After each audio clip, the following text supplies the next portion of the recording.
به د الله رحمت ځان لبس انسان لبس متوجي کیږي څو شی نه ځان سره یاد ساتي. اول کله چې سړی په عاجز رب باندې رب العالمین نه دعا وغواړي، یو سړی رب العالمین یاد کړي، یو سړی په قران او سنت باندې عمل وکړي، دغه شان د الله په بندگانو باندې شفقت، تزکیه د نفس خراب شپتونه ځان لري کې خسته پیدا کا، تقوا په خپل ځان کې پیدا کا، د مور پلار سره احسان او نیکی، دغه سره جباریت،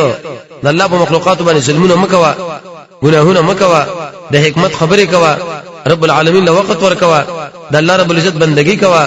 ارزه کې چکینه چې د قران او سنت دعوت د خلکو له شروع کا، منځونه کوا، زکاتونه ورکوا، هغه اسباب پرې چې سړی په بدبخت کیږي، شرک پرېدا، گمراهی پرېدا، غفلت پرېدا، کامل یقین پیدا کا، او شرک باندې رد وکا،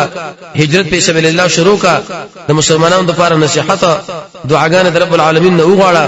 خلق الامر په منځ باندې وکا، خلق الامر په زکات باندې ورکا، د قران او سنت نه د آیاتونو متاثر شه، رب العالمین لجاړه، سجدي رب العالمین لکوا، توبه په خپل ګناهونو بارکه وباسا، صحیح ایمان په ځان کې پیدا کا، شکل د قران او سنت تابعداري شروع کړه، په هغه باندې دوام کوا، خواهش پرستی پرېدا، د رب العالمین په لار کې د سر شندل شهادت، اطاعت د الله او د الله د رسول، او چې کله قران لوستل کېږي خاموشي، د ګناه په باره کې ورسره استغفر الله وایا، د رب العالمین د عذاب نه یریګا، جهاد په سبیل الله کوا، صبر کوا، د الله په بندگانو باندې شفقت کوا، او دا دعا غواړه چې رب اغفر لي، یلا ما معاف کو، ما باندې رحم وکا، د مریض ته پوښتنه کوا، جمعه کې کینا، میش د رمضان د مازیګر د منځنه مخکې څلور رکعات مونږ کوله، او د دې وجنه او اثر کې راځي موسی عليه السلام د هجرت په سفر دی ربا تر خپل رحمت په څه باندې متوجه کوي. الله عز وجل فرمایي